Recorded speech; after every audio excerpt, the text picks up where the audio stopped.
All right. Hi there. I'm really excited to have you on today. You guys, this is Miss Doreen Mitchum with For Culture.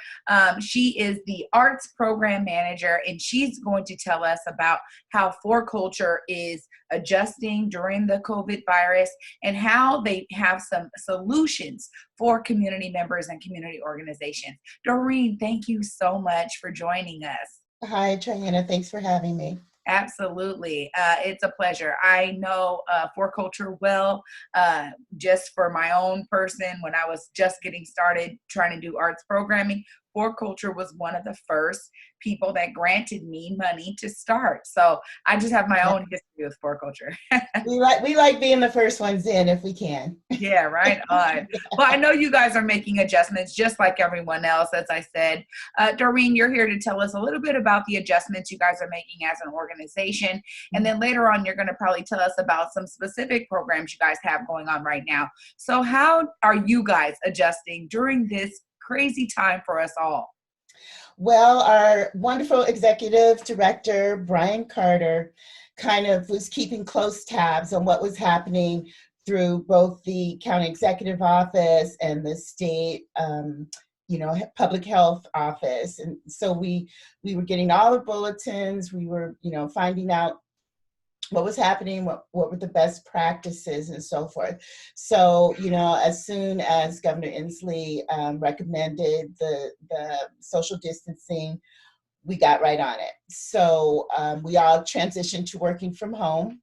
And so that's been a really interesting transition because we have an open office plan, which means like we're really close. You can hear everybody's conversations and, there's laughter over there and you go see what's happening. And so it's very collegial and we all like that. And so that's something we really miss. So we're doing that online and basically, staying in touch through email. A lot of our work is done through email because we're working with our different artists and grantees and organizations. So a lot of that is just back and forth in email. So that didn't really cause a big problem because we were doing that anyway. Yeah. So we're getting used to it. I think with me and with some of my coworkers, the problem was organizing our home environment to be able to support us, to have that space, where, there's not mayhem going on behind you and, getting some physical space to work. So we've been working that out. We've pretty much kept to some things we've had to cancel or postpone. For instance, ordinarily, I would be having my spring auditions for the touring arts roster in next week, I think, or a week or two from now. So that we had to cancel altogether because that would have been more people than allowed at Carco Theater. So that got postponed till the fall. But other things, for instance, several of the program managers are in the middle of their major granting program for the year, which comes out in the spring. So we end up doing our panels generally in April and May. So my panels are coming up at the end of the month. So instead of doing them in person, we'll be doing them online. Yeah. So those are the kind of the differences we've seen. Otherwise, our current work, for instance, people who received grants last year or earlier than that who are in process, we're having to basically deal with that one-on-one. So somebody calls and says, okay, we were going to have a concert next month. What do we do? And so we start finding ways to work with them, finding ways they can continue making their public benefit of the project, and get their money. So they're still getting the money. The money's still there. The money for this coming round is still there. We're just helping people make adjustments so that they can fulfill their contractual obligations towards the public benefit. Well, that really, I think, outlines one of the major adjustments that an organization such as For Culture would have to do. I mean, you guys are essentially really a funding organization for arts and culture organizations and projects, right? And so ultimately, you guys are going to have to be adjusting a lot. I know a lot of cultural and arts projects are really gathering, right? They're about gathering the people and gathering the public. What kind of adjustments are you actually suggesting to those organizations and artists that had gatherings? What kind of things are they doing to be creative? Well, the first thing, at least for my group of people, if they can postpone, I ask them to do that. It's like, just take a lot longer planning period. Still do your project as planned. Just move the date down. So some people are able to do that. Some groups are just skipping the 2020 edition and moving into their 2021. Mm-hmm. So both of those things are fine. Some groups are able to Zoom or live stream their convenings. And so they're working on getting that happening. Some groups are modifying the nature of their delivery. For instance, instead of a live concert, the musicians play without an audience, and they live stream it out, or record it and send it out. So each project kind of has to figure out what's going to work best for them. Mm-hmm. We also encourage ticketed events that, if possible, if you bought a ticket, if you can just leave it as a donation to the organization so that they will be here when this period is over. And most groups are offering refunds if it's necessary, but it's nice if you can just leave that ticket amount to the organization so they'll be around when this is over. Right. And that really leads me to my next question, because as an industry, have you seen a lot of adjustments happening, just from an industry perspective? I know a lot of folks that are dealing with funding and finances, they're finding ways to adjust during this time. Is that what you're seeing as other, kind of philanthropic, organizations that are dealing with funding smaller nonprofits and such? Yes, and there's been a tremendous amount of rethinking going on, both in philanthropy and in just your regular run-of-the-mill nonprofits, and also your commercial organizations and groups. So again, it's different. It's all over the place. Groups are doing what makes best sense for them. There's been a lot of attention highlighting put on artists and gig workers and creatives, because many times they're not in the normal 9-to-5 paradigm. Right. And there needs to be a safety net there for them. So we're seeing a lot of people and a lot of organizations step up to address that. At the moment, it's a little bit of chaos, because it's okay, we're going to create a whole new thing right now and get out right now. And even though some of them have the money, they don't have the delivery system set up set up yet.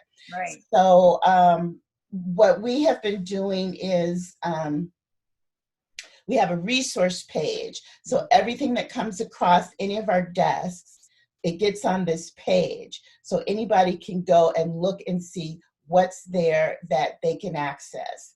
And just, it's a really long list. And let's see if I can find it here. And it's not just our organization. So we have a whole sub list for artists and creatives. So that's everything from the state, the county, the city, the feds, how they're getting money to arts organizations, small and large, and to individuals. And this is everything from NEA to West Staff, Arts-WA, Artist Trust, all of those. And then some cities, I think there's one here from Kirkland, has specific support resources for artists. So I'm going to highly suggest everybody goes to this list because there's going to be something on here that they can use. We have a subsection for historic preservation, museums and collections, nonprofits and small businesses, general community. There's emergency funding for artists, musicians, small businesses. And there's also a list of places where you can donate to help fund these different resource opportunities for people. So yeah, and then there's information just on the COVID-19, just information, the surveys, information sharing, other resources for food security, finances and employment, public health. So yeah, so if you want to know anything, go to this list and you'll find something on there that's going to give you some information. Yeah. And that's one of the things that I love seeing too, is just the resilience of organizations stepping up, filling the void. I know at Africatown Community Land Trust, it's something that we started thinking about solutions. How can we stay connected to our community? How can we, be a beneficial institution in the community and be a liaison toward these resources and making sure that they're getting into community members' hands? I mean, all of that is really happening. So I love hearing your perspective on that work that's swelling. That really makes to the point of all the organizations needing to do something specific. And I know that For Culture has done something very specific in terms of funding that has come your way. Tell us a little bit more about this program that you guys have created for COVID funding. Okay, so this program is called the Cultural Relief Fund. And if you go to our website, which is www.forculture.org, and that's the number 4, it has its own page to describe the program. So the first round of funding started April 1, and it'll go through May 15th, and then at a later date, there'll be a second round, I believe. We don't know how long this is going to go. So yeah, so get to that page. It's also in information in Spanish and I think Chinese. I don't know. Okay. So from there, you can access the relief fund for individuals and the relief fund for organizations. And so then that gives you details on the eligibility. You can apply right from there. I'm pretty sure you have to set up an account with us, but that's just the logistics of it. But you set up the account and then you can apply for either one of these from here. And there is, if you are working for a culture organization and you're the person that needs to make that application, you can still make an application as an individual for your own purposes. But it's two separate things. So the organization is here, your individual is here. So you can apply, two for the same thing, but as long as it's separate, you can do that. Well, I know a lot of folks out there who, really, really work in that gig economy, as you spoke of earlier. And so it's, they maybe 1099s, or maybe it's this gig over here and they're getting paid in cash and here and there and there. What is the, general requirements for this fund? I mean, what do folks really need in order to apply? I just know some folks are slipping through the cracks with some of these funds. And so I just wonder, if some of those folks are able to apply for a fund such as this. So are you speaking of individuals? Yes. Okay, let me look. However, I would highly recommend to talk to the folks managing this, Heather Dwyer and Melissa Newbill, and both of their emails and phone numbers are on the application page. So speak to them directly. We're answering phones, we're answering email. So get them to them directly. I'm just gonna kind of. I wasn't on that committee, so. Well, we can go there for the details, but I just wondered because I don't know if you guys had thought of that. I know when I was a part of the strategic plans, cohort group for culture, one of the things is that sometimes these larger funds or, larger efforts happen to miss folks throughout the cracks, and so, Right.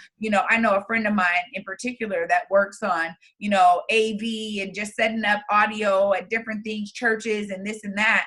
And it's like, he's not qualifying for certain things because, you have to actually be an employee over here, or you have to be showing Right. that kind of thing. And so I know that that's something that, our community suffers, especially in the creative sector. Right. And there's a lot of moving pieces. So you just want to remember that this specifically is for arts, heritage, and preservation. Mm-hmm. So now the bulk of your work may come under the heading of education or community service or something like that. So there may be something on that resource list that is a little more pointed to that.